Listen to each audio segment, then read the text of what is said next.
सद्गुरु ओशो से किसी ने पूछा, क्या प्रयास करके किसी देवात्मा को किसी के शरीर में प्रवेश करवाया जा सकता है? ओशो कहते हैं, मोहम्मद से जो आत्मा संदेश देना चाहती थी उसको यह तकलीफ नहीं हुई, हवीकल बनाना नहीं पड़ा, तैयार ही मिला। मूसा से जिस आत्मा ने संदेश दिया उसको भी वाहन बनाने के लिए कोई चेष्टा नहीं करनी पड़ी, वाहन मिल गया। बहुत सरल युग थे, वाहन मिलना कठिन नहीं था। अहंकार इतना कम था, इतनी विनम्रता से समर्पण हो सकता था कि कोई दूसरा उपयोग कर ले शरीर का और कोई हट जाए बिल्कुल ऐसे ही जैसे उसका शरीर है ही नहीं। अब यह असंभव हो गया। इंडिविजुअलिटी प्रगाढ़ है, व्यक्ति अहंकार भारी है, कोई इंच भर नहीं हट सकता। कठिन है मामला, तो व्यक्ति तैयार कर लिया गया। थियोसाफिस्टों ने 3-4 छोटे बच्चों को चुना क्योंकि पक्का भरोसा नहीं कि किस बच्चे का भविष्य क्या हो जाए। उन्होंने कृष्णमूर्ति को चुना, उनके एक भाई नित्यानंद को चुना, कृष्ण मेनन को भी पीछे चुना, एक और व्यक्ति जॉर्ज अरंडेल को भी चुना। नित्यानंद की तो मृत्यु हुई, अति चेष्टा करने से दुर्घटना हुई। नित्यानंद पर इतनी चेष्टा की गई कृष्णमूर्ति के भाई पर कि वह ठीक माध्यम बन जाए मैत्रेय का संदेश देने का। उस चेष्टा में ही उसकी मृत्यु हुई। उसकी मृत्यु से भी कृष्णमूर्ति को इतना धक्का पहुंचा कि उनके लिए माध्यम बनने में भी बाधा पड़ी। उसकी मृत्यु उनके लिए तुलना हो गई। कृष्णमूर्ति को 9 साल की उम्र में एनी बीसेंट और लीड बीटर ने ले लिया। लेकिन यह एक मजे का खेल है, जगत एक बड़ा ड्रामा है। छोटी शक्तियों का खेल नहीं, बड़ी शक्तियों का खेल है। जब मैत्रेय की आत्मा की संभावना बढ़ने लगी कि हो सकता है कृष्णमूर्ति में उतर जाए, तो जिस आत्मा ने, देवदत्त नाम का व्यक्ति जिसने बुद्ध का जीवन भर विरोध किया, बुद्ध के जीवन में बुद्ध की हत्या की अनेक कोशिशें की, जो बुद्ध का चचेरा भाई था, उसकी आत्मा कृष्णमूर्ति के पिता पर हावी हो गई और एक मुकदमा चला जो प्रिवी कौंसिल तक गया। यह बात कभी नहीं कही गई है, यह मैं पहली दफा कह रहा हूँ। कृष्णमूर्ति के पिता के द्वारा यह दावा करवाया गया कि उसके बच्चे पर जबरदस्ती इन लोगों ने कब्जा कर लिया है और उसे वह वापस चाहते हैं। नाबालिग बच्चा है। एनी बीसेंट ने जी जान लगाकर वह संघर्ष किया, फिर भी नियमानुसार वह जीत नहीं सकती थी, क्योंकि नाबालिग बच्चे पर बाप का हक था। अगर बच्चा भी कहे तो भी कोई अर्थ नहीं था, क्योंकि वह नाबालिग था, उसकी बात का कोई मतलब नहीं हो सकता था। इसलिए कृष्णमूर्ति को लेकर हिंदुस्तान के बाहर भाग जाना पड़ा। इधर मुकदमा चलाया गया, उधर उसे लेकर भाग जाना पड़ा। इधर मुकदमा चला, उधर एनी बीसेंट। लेकिन तब तक कृष्णमूर्ति को बाहर निकाल लिया गया। मुकदमा सुप्रीम कोर्ट में चला, वहां से भी एनी बीसेंट हारी, क्योंकि वह तो कानूनी मामला था। देवदत्त के हाथ में ज्यादा ताकत थी। अक्सर ऐसा होता है कि बुरे आदमियों के हाथ में कानून अधिक सहयोगी हो जाता है, क्योंकि अच्छा आदमी कानून की फिक्र नहीं करता। बुरे आदमी कानून का पहले इंतजाम कर लेते हैं।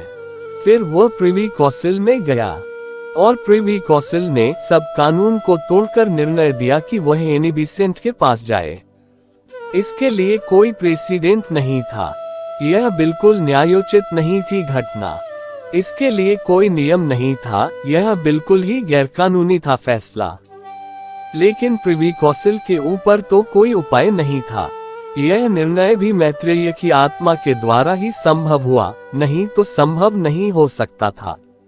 इसलिए छोटी कोर्ट में इसकी कोशिश नहीं की गई, क्योंकि उनके ऊपर बड़ी कोर्ट थी। आखिरी कोर्ट में ही उपयोग किया गया और आखिरी अदालत के लिए रोक कर रखा गया। यह नीचे के तल पर तो एक खेल था जो इधर दिखाई पड़ रहा था, अखबारों में चल रहा था, अदालतों में मुकदमा लड़ा जा रहा था। यह ऊपर के तल पर भी शक्तियों का एक संघर्ष था। फिर कृष्णमूर्ति पर जितनी मेहनत की गई, उतनी शायद ही कभी किसी व्यक्ति पर की गई। व्यक्तियों ने खुद की है अपने ऊपर, इससे भी ज्यादा मेहनत की है, लेकिन दूसरे लोगों ने किसी पर इतनी मेहनत की हो, ऐसा कभी नहीं हुआ। पर सारी मेहनत के बावजूद भी बात बिगड़ गई एन वक्त पर। थियोसाफिस्ट्स ने सारी दुनिया से 6000 लोगों को हॉलैंड में इकट्ठा कर रखा था और घोषणा होने वाली था कि कृष्णमूर्ति उस दिन अपने व्यक्तित्व को छोड़ देंगे और मैत्रेय के व्यक्तित्व को स्वीकार कर लेंगे। सारी तैयारियां हो गई थी। आखिरी इंच की घोषणा थी, एक बिंदु की बात थी कि मंच पर खड़े होकर वह कहेंगे कि अब मैं कृष्णमूर्ति नहीं हूं, बस इतनी ही घोषणा बाकी थी। सारी भीतरी तैयारी पूरी थी कि वे इतना कह देंगे कि अब मैं कृष्णमूर्ति के व्यक्तित्व को इनकार करता हूं और खाली बैठ जाएंगे, ताकि मैत्रेय की आत्मा प्रवेश हो जाए और बोलना शुरू कर दे।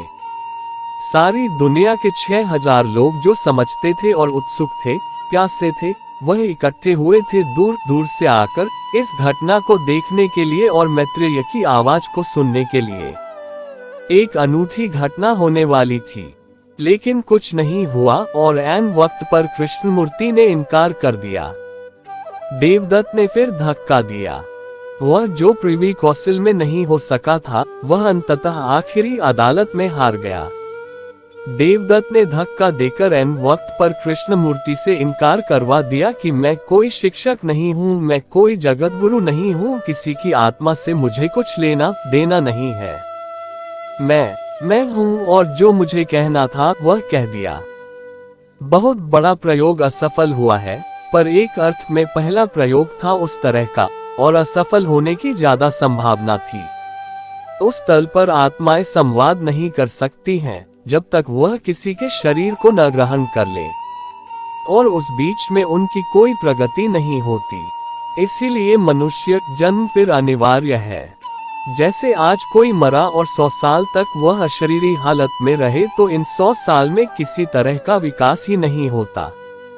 वह जहां मरा था पिछले जन्म में, ठीक वहीं से नए जन्म में प्रवेश करेगा, चाहे कितने ही समय बाद प्रवेश करे। यह विकास का काल नहीं है। ठीक वैसे ही जैसे रात जहां आप सोते हैं, सुबह आप वही उठते हैं। नींद कोई विकास का काल नहीं है। इसलिए अगर बहुत से धर्म नींद के खिलाफ हो गए तो उसका कारण था, वे उसको कम करने में लग गए, क्योंकि उसमें कोई विकास नहीं होता। जहां आप थे, सुबह आप वहीं उठते हैं। ऐसे दो शरीरों के बीच, जहां से आप मरे थे, वहीं आप जन्मते हैं। आपकी स्थिति में कोई अंतर नहीं पड़ता। बिल्कुल ऐसे जैसे हमने एक घड़ी बंद कर दी अभी, और अब जब हम दोबारा शुरू करेंगे तो वह वहीं से शुरू हो जाएगी जहां हमने बंद की थी। बीच में सब विकास अवरुद्ध है। इसीलिए कोई भी देव योनि से मोक्ष नहीं जा सकता। देव योनि से मोक्ष न जाने का कुल कारण इतना ही है कि देव योनि में कोई कर्मयोनि नहीं है। आप कुछ कर नहीं सकते हैं, कुछ हो नहीं सकता। सपने देख सकते हैं, अंतहीन सपने देख सकते हैं। मनुष्य होने के लिए लौटना ही पड़ेगा। परिचय की जहां तक बात है, दो प्रेतात्माएं भी अगर परिचित होना चाहें तो भी दो व्यक्तियों में प्रवेश करके ही परिचित हो सकती हैं। सीधे परिचित नहीं हो सकती। करीब करीब ऐसी हालत है जैसे हम 20 आदमी इस कमरे में सो जाएं। हम 20 रात भर यहीं होंगे, लेकिन नींद से हम परिचित नहीं हो सकते। हमारा जो परिचय है वह जागने पर ही होगा। जब हम जागेंगे तो फिर कंटिन्यू हो जाएंगे, लेकिन नींद में हम परिचित नहीं हो सकते। तब हमारा कोई संबंध नहीं होता।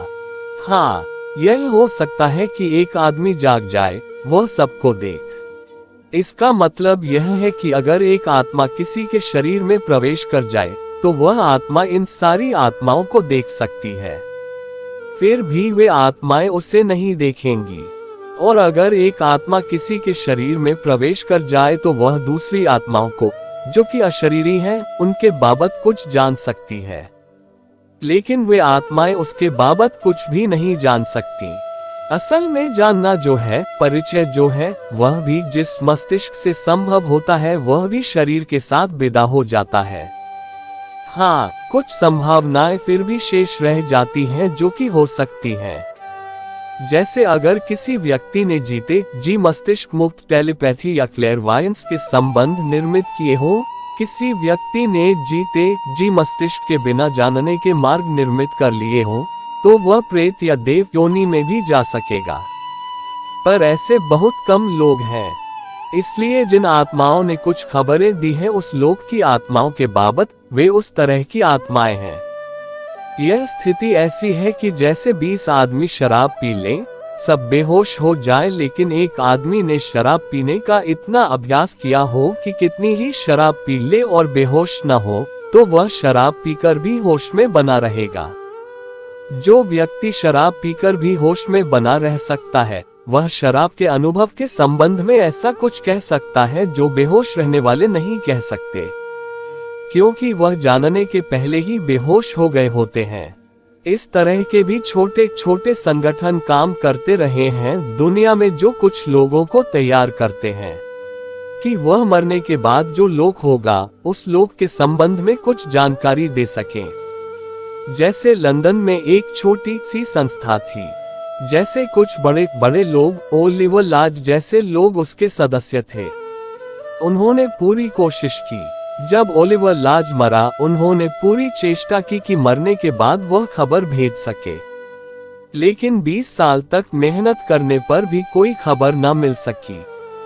ऐसी संभावना मालूम होती है कि ओलिवर लाज ने भी बहुत कोशिश की, क्योंकि कुछ और आत्माओं ने खबर दी कि ओलिवर लाज पूरी कोशिश कर रहा है, लेकिन कोई ट्यूनिंग नहीं बैठ पाए।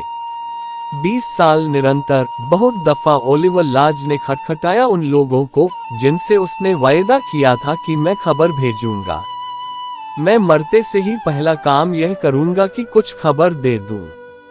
उसकी सारी तैयारी करवाई गई थी कि वह खबर दे सकेगा। ऐसा होता था जैसे नींद में सोए आदमी को वह हड़बड़ा दे, घबराकर उसका साथी बैठ जाएगा। ऐसा लगेगा कि ओलिवर लाज कहीं पास में है, लेकिन ट्यूनिंग नहीं बैठ पाए।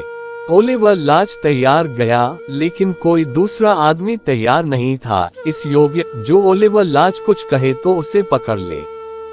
20 साल निरंतर चेष्टा करता रहा।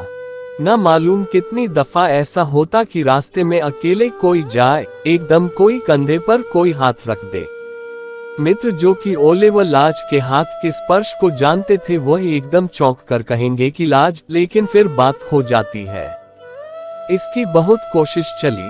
20 साल उसके साथी तो सब घबरा गए और परेशान हो गए कि यह क्या हो रहा है, लेकिन कोई संदेश, एक भी संदेश नहीं दिया जा सका, हालांकि उसने द्वार बहुत खटखटाए। दोहरी तैयारी चाहिए। अगर टेलीपैथी का ठीक अनुभव हुआ हो, जीते जी बिना शब्द के बोलने की क्षमता आई हो, बिना आंख के देखने की क्षमता आई हो, तब उस योनि में उस तरह का व्यक्ति बहुत चीजें जान सकेगा। जानना भी सिर्फ हमारे होने पर निर्भर नहीं होता है। जैसे एक बगीचे में जाए, एक वनस्पति शाखी भी उस बगीचे में जाए, एक कवि भी उस बगीचे में जाए, और एक दुकानदार भी उस बगीचे में जाए, एक छोटा बच्चा भी उस बगीचे में जाए। वे सभी एक ही बगीचे में नहीं जाते हैं।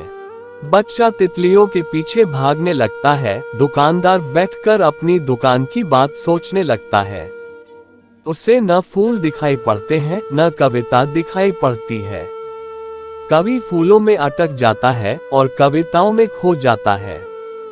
वनस्पति शास्त्री कुछ जानता है, उसकी ट्रेनिंग है भारी। 50 साल या 20 साल या 30 साल उसने वनस्पति की जो जानकारी ली है, वही वहां से बोलना शुरू कर देता है। एक एक जड़, एक एक पत्ता और एक एक फूल में उसे दिखाई पड़ने लगता है, जो उनमें से किसी को दिखाई नहीं पड़ सकता।